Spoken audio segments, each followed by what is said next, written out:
السلام علیکم ورحمۃ اللہ وبرکاتہ. کیا حال چال ہے فرینڈ کا ممبر؟ آئی ہو آپ لوگ ٹھیک ٹھاک ہوں. Welcome back to other episode Ramzan programme season 2. آج جو ہے آپ کو شارٹ ویڈیوز میں جو ہے صحابہ کرام کے بارے میں آپ کو بتاؤں گا. صحابہ کرام کون تھے، آپ وسلم کے کیا لگتے تھے. آئے جا کے شارٹ ویڈیو میں جانتے ہیں صحابہ کرام کے بارے میں. ہم کہتے ہیں کہ صحابی کو صحابی صرف علم کی بیس پر نہیں کہا جاتا. علم تو بعض تابعین کے پاس صحابہ سے زیادہ تھا. بعض صحابہ بعض تابعین کے حلقے میں بیٹھتے تھے علم حاصل کرنے کے لیے، لیکن مقام کس کا زیادہ ہے؟ صحابی کا. کیوں؟ نبی کی صحبت اٹھائی ہے. جو نبی کی صحبت سے ان کو فائدہ ہوا ہے نا، ایک مرتبہ بھی ایمان کی حالت میں نبی کے چہرے کی زیارت ہو گئی، اب بعد والا کوئی ان کی خاک کے برابر بھی نہیں ہو سکتا. اس لیے کہ پیغمبر کو دیکھا ہے بھائی، بس یہی بہت ہے. تو پیغمبر کا مطلب محمد ابن عبداللہ نہیں، پیغمبر کا مطلب رسول اللہ. آپ صلی اللہ علیہ وسلم کی دو حیثیتیں ہیں. ایک حیثیت یہ کہ آپ عربی ہیں، قریشی ہیں، عبداللہ کے بیٹے ہیں، ابو طالب کے بھتیجے ہیں. ایک حیثیت تو آپ کی یہ ہے. اس حیثیت سے تو کوئی بھی کسی کو دیکھ لے بھائی، اس سے مقام تھوڑی ملتا ہے. ایک حیثیت یہ ہے کہ آپ اللہ کے کیا ہیں؟ رسول ہے، تمام پیغمبروں کے سردار ہیں. اس لیے اب آپ کی جب زیارت ہو رہی ہے تو صرف محمد ابن عبداللہ کی نہیں ہو رہی، بلکہ یہ سرور کائنات کی زیارت ہو رہی ہے. تو اس زیارت پر اللہ ایسا نوازتا ہے کہ اللہ کہتا ہے جس نے ان کو ایمان کی حالت میں دیکھ لیا، قیامت تک آنے والا کوئی محدث، کوئی فقیہ، کوئی مجتہد ان کی خاک کے برابر بھی نہیں ہو سکتا. امام مالک کا مشہور قول ہے نا، کسی نے کہا کہ عمر بن عبدالعزیز نے اتنے ساری دین کی خدمات کی، ان کے زمانے میں حدیث زندہ ہوئی، فقہ زندہ ہوا، اور بنو امیہ کے جو مظالم تھے ان کا خاتمہ ہوا، اتنا کچھ ہو گیا. جبکہ حضرت معاویہ کے دور میں لڑائیاں بھی ہوئی ہیں. تو کیا عمر بن عبدالعزیز حضرت معاویہ سے بڑھ کر ہیں؟ حضرت امام مالک کو اتنا غضب آیا، اور ان کے الفاظ کا مفہوم میں بیان کر رہا ہوں. انہوں نے فرمایا کہ معاویہ جس گھوڑے پر بیٹھ کر نبی کی معیت میں جہاد کیا کرتے تھے، عمر بن عبدالعزیز اس گھوڑے کی اڑنے والی خاک کے برابر بھی نہیں ہے. تم حضرت معاویہ کے یہ تو دیکھ رہے ہو کہ اختلافات ہوئے ہیں، یہ نہیں دیکھ رہے کہ یہ وہ شخصیت ہیں جنہوں نے پیغمبر کے ساتھ گھوڑے پر بیٹھ کر اللہ کی راہ میں جہاد کیا ہے، لڑائی کی ہے. کتنی بڑی فضیلت. اور دو فضیلتیں اور ہیں.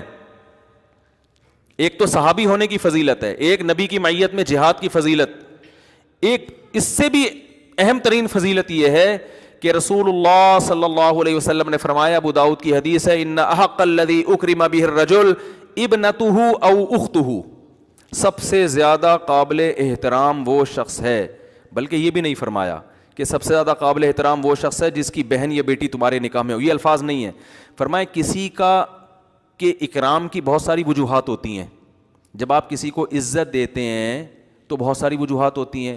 ایک وجہ یہ ہوتی ہے اس نے آپ کو قرضہ دیا تھا، ایک وجہ یہ ہوتی ہے کہ وہ جناب بہت اچھا ہے، صاحب علم ہے، بہت ساری وجوہات. فرمایا وہ وجہ جس کی وجہ سے کسی شخص کو بہت زیادہ عزت دی جائے گی وہ یہ ہے کہ اس کی بیٹی یا بہن آپ کے نکاح میں ہو. نہیں آ رہی بات؟ حضرت معاویہ کی بہن کس کے نکاح میں تھی؟ بولو نا یار. نبی صلی اللہ علیہ وسلم کے نکاح میں. اور ابو سفیان کی بیٹی تھی، وہ کس کے نکاح میں تھی؟ نبی صلی اللہ علیہ وسلم کے نکاح میں. تو ہمارے لیے آپ کسی کی بہن سے نکاح کر لو تو جب وہ سالہ آپ کے گھر آئے، جس کو سالہ کہا جاتا ہے اردو میں، ہندی میں، حالانکہ اس کے لیے برادر نسبتی کا لفظ ہونا چاہیے، بردر ان لا. یہ سالہ لفظ اچھا نہیں ہے، یہ گالی بن چکا ہے، کیونکہ یہ قابل احترام رشتہ ہے نا، کہتے ہیں سالہ، تو یہ کوئی بات ہے. اس لیے برادر نسبتی، وہ خود خوش ہو جائے گا، پھر ہوگا پھر بھی نہیں وہ خوش، یہ بتا دوں میں. ہوگا پھر بھی نہیں خوش. تو پھر اس کو سالہ کہہ دینا کہ یار تمہیں تو کتنی بھی عزت دو تم خوش نہیں ہوتے، تم برادر نسبتی یا بردر ان لا کے بجائے تم سالہ ہی ٹھیک ہو. تو میں کیا کہوں گا میں؟ تو پہلے اس کو ٹیسٹ کرو، ورنہ اصل لفظ اس کے لیے کیا ہے؟ بردر ان لا یا برادر نسبتی، فارسی میں کہہ لو یا انگلش میں کہہ لو. تو نبی صلی اللہ علیہ وسلم نے فرمایا سب سے زیادہ لائق احترام وہ ہے جس کی بیٹی یا بہن تمہارے نکاح میں، یعنی تم اس کو بہت عزت دو اس بیس پر کہ اس کی بہن تمہارے نکاح میں ہے. تو جب مجھے یہ حکم دیا جا رہا ہے کہ جس کی بہن یا بیٹی میرے نکاح میں اس کو عزت دوں تو کیا نبی عزت نہیں دیں گے؟ جو یہ ہمیں یہ نصیحت کر رہے ہیں بھائی، نبی عزت نہیں دیں گے ان کو جن کی بیٹی یا بہن نبی کے بولو نا نکاح میں ہو؟ اور نبی عزت دیں گے تو کیا ہم پر واجب نہیں ہے کہ ہم ان کو بہت زیادہ عزت دیں؟ اس لیے کہ ہمارے پیغمبر نے جس سے نکاح کیا، ہمارے پیغمبر نے جس سے نکاح کیا، حضرت معاویہ کی وہ کیا تھیں؟ ہمشیرہ تھیں، اور ابو سفیان کی وہ کیا تھیں؟ بیٹی تھیں۔ تو اہل بیت کے نام پہ دیکھو، اہل بیت سے محبت ہمارے ایمان کا جزو ہے، مگر جیسے عیسائیوں نے حضرت عیسیٰ کی محبت کے نام پہ اللہ کے حق کو کیا کر دیا؟ گھٹا دیا، کہ عیسیٰ کو اللہ کا بیٹا بنا دیا۔ بہت سے بدعتیوں نے، مشرکین نے محمد صلی اللہ علیہ وسلم سے عشق اور محبت کے نام پہ ان کو حاضر ناظر مشکل کشا بنا کر کس کا حق گرا دیا؟ اللہ کا حق گرا دیا۔ ایسے ہی میں سب کی بات نہیں کر رہا، بہت سے لوگ اہل بیت کا لیبل لگا کے ان لوگوں کا مقام گرا دیتے ہیں جن کو نبی صلی اللہ علیہ وسلم نے عزت اور مقام دیا۔ آپ کسی کو ایسا پروٹوکول نہ دیں کہ اس کے پروٹوکول میں دوسرے کی بے عزتی ہونا شروع ہو جائے، یہ جائز نہیں ہے اسلام میں، یہ غلو ہے، یہ افراط و تفریط ہے۔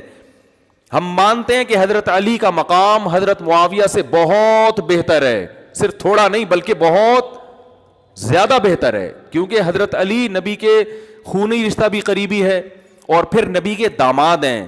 بیٹی دینا یہ زیادہ مشکل کام ہوتا ہے بنسبت کسی کی بیٹی کے لینے کے، تو دینے میں زیادہ جگر چاہیے، دینے کے لیے بہت دفعہ سوچا جاتا ہے۔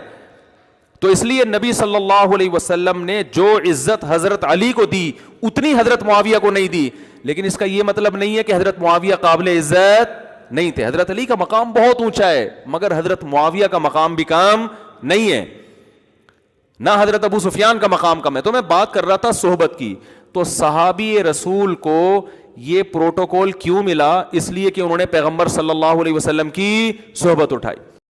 آئی ہوپ آپ کو جو ہے صحابہ کرام کے بارے میں پتہ لگ گیا ہوگا، تو مجھے دیجیے اجازت، تو پھر ملتے ہیں اگلی ایپیسوڈ میں۔ فی امان اللہ، اپنے دعا میں یاد کیجیے گا بیل آئیکن ضرور دبائیں تاکہ میری نئی آنے والی ویڈیو جو ہے آپ تک پہنچ سکے۔ فی امان اللہ، پھر ملتے ہیں کل کی ایپیسوڈ۔ اللہ تیرا ہے احسان، تو نے بڑھا دی سب کی شان، آیا ہے بن کے مہمان نور رمضان۔